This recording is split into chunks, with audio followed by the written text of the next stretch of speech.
Collector बेटा। माँ ने हद से गुजरकर अपने बेटे को कलेक्टर बनाया।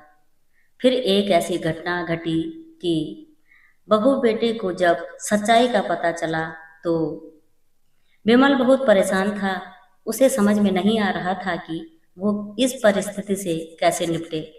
वो अपनी माँ को बहुत चाहता था, किंतु उसकी पत्नी और बच्चे उसकी माँ से बहुत दूर भागते थे, क्योंकि उसकी माँ की एक आंख नहीं थी, साथ ही उसकी कमर भी 90 अंश पर झुकी थी।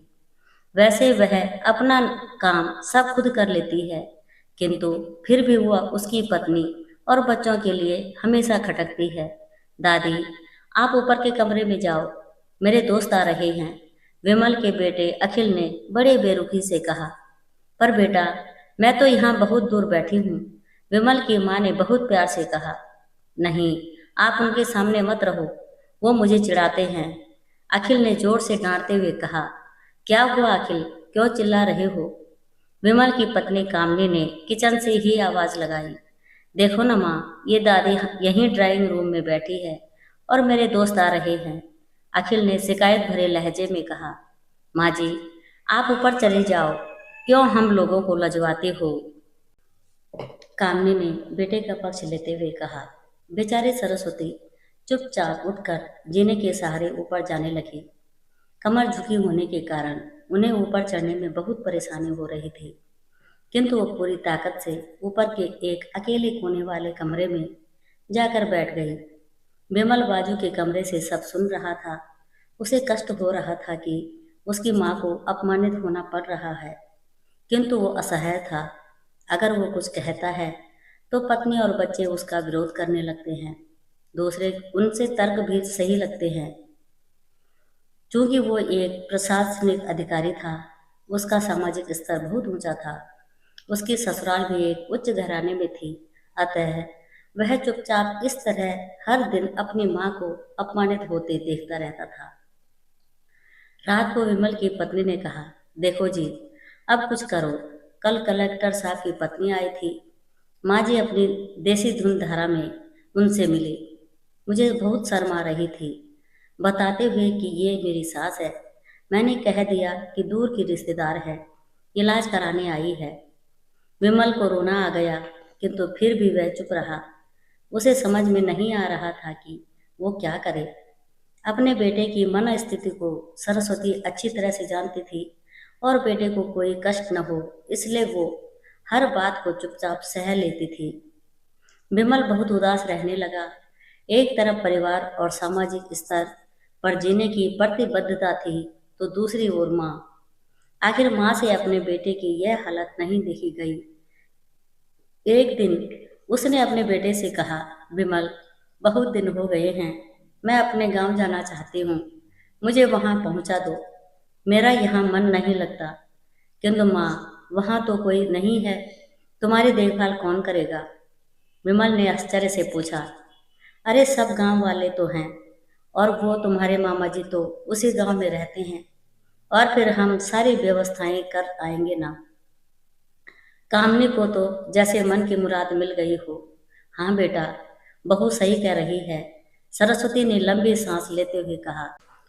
विमल जानता था कि गांव में माँ की देखभाल करने वाला कोई नहीं है, लेकिन अपनी पत्नी की जिद के कारण वह अपनी माँ को गांव छोड़ने पर विवश हो गया। माँ को गांव छोड़कर आते वक्त उसे रोना आ रहा था तथा अपनी बेबसी पर गुस्सा भी आ रहा था, किंतु परिवार, पत्नी और समाज ने उसके इन मनोभावों को दबा दिया और वो सुकून सा महसूस करने लगा। कुछ दिनों के बाद उसके चाचा, जो अमेरिका में रहते थे, आने वाले थे। जब विमल बहुत छोटा था, उसके पिता जीवित थे, तब वो भारत आए थे, और उसके बाद वो अब भारत आने वाले थे। पूरा परिवार और आस पड़ोस बहुत उत्साहित था। अमेरिका से विमल के डॉक्टर चाचा आ रहे थे। डॉक्टर रमेश ने जैसे ही घर में कदम रखा, सबने मिलकर बहुत उत्साह से उनका स्वागत किया। क्यों विमल, भाभी नहीं दिख रही, कहाँ है? डॉक्टर रमेश ने उत्सुकता पूर्वक पूछा। जी वो गांव में रहती है, यहाँ उनका मन नहीं लगा, कामनी ने सपाट लहजे में उत्तर दिया। डॉक्टर रमेश ने विमल की ओर देखा तो विमल ने अपनी आंखें झुका ली।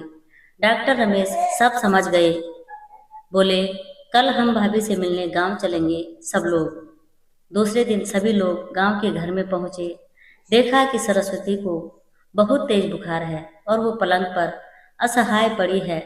डॉक्टर रमेश दौड़कर सरस्वती के पास गए, उनके पैर छूकर रोने लगे। सरस्वती की ये हालत उनकी कल्पना से परे थी। वाह बेटा विमल, तूने तो नाम उजागर कर दिया। अपनी माँ की ये हालत देखकर तुझे तो शर्म भी नहीं आ रही होगी। डॉक्टर रमेश ने विमल को लगभग डांटते हुए कहा। नहीं देवर जी, विमल का कोई दोष नहीं है। मैं खुद गांव आई थी। सरस्वती ने अपने बेटे का बचाव किया। मुझे सब पता चल गया है भाभी। आप चुप रहो। क्यों बहू, तुम्हें अपनी सास की कुरूपता पसंद नहीं है? समाज में तुम्हें नीचा देखना पड़ता है ना? डॉक्टर रमेश ने कामनी को व्यंग से देखा। कामनी निरुत्तर होकर विमल को देखने लगी। आज तुम जिस सामाजिक स्तर पर हो वो इन्हीं के संघर्षों की देन है। और बेटा विमल, तुम्हें शायद मालूम न हो कि बचपन में जब तुम 1 साल के थे तब छत से नीचे गिरने के कारण तुम्हारी एक आंख फूट गई थी और तुम्हारी रीढ़ की हड्डी में भी समस्या थी। तब तुम्हारी इस कुरूप माँ ने अपनी एक आंख और अपना बोन मेरो तुम्हें देकर इतना सुंदर स्वरूप दिया था। कामनी बेटा, इतने सालों तक संघर्ष करके बेटे को प्रशासनिक अधिकारी बनाने वाली इस संघर्षशील औरत की तुम लोगों ने यह दशा कर दी। तुम्हें ईश्वर कभी माफ नहीं करेगा। डॉक्टर रमेश की आंखों से अश्रु जलधारा बह रही थी। अब भाभी, आप मेरे साथ अमेरिका जाएंगी। यहाँ इन स्वार्थी लोगों के बीच नहीं रहेंगी। डॉक्टर रमेश ने सरस्वती से कहा।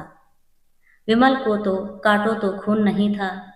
डॉक्टर रमेश जो उसके चाचा थे, उन्होंने जो राज बताया उसके बाद तो विमल को यही लग रहा था कि उससे ज़्यादा पापी इंसान इस दुनिया में कोई और है ही नहीं। वह दौड़ता गया और माँ सरस्वती के कदमों से लिपट गया। माँ, मेरा अपराध अक्षम्य है। मैं जानबूझकर चुप्पी साधे रहा, आपका अपमान करवाता रहा। अब सिर्फ आप ही उस घर में मेरे साथ रहेंगी और कोई नहीं। विमल ने आग्नेय दृष्टि से अपनी पत्नी की और बच्चों को देखा। कामनी को भी बहुत पश्चाताप हो रहा था, किंतु उसकी हिम्मत नहीं हो रही थी कि वो सरस्वती से आंख मिलाए। सरस्वती ने कामनी की मना स्थिति को समझकर उसको पुचकारते हुए अपने पास बुलाया और विमल को डांटते हुए कहा, खबरदार, जो मेरी बहू को मुझसे अलग करने की कोशिश की तो तुझे ही घर से बाहर निकाल दूंगी।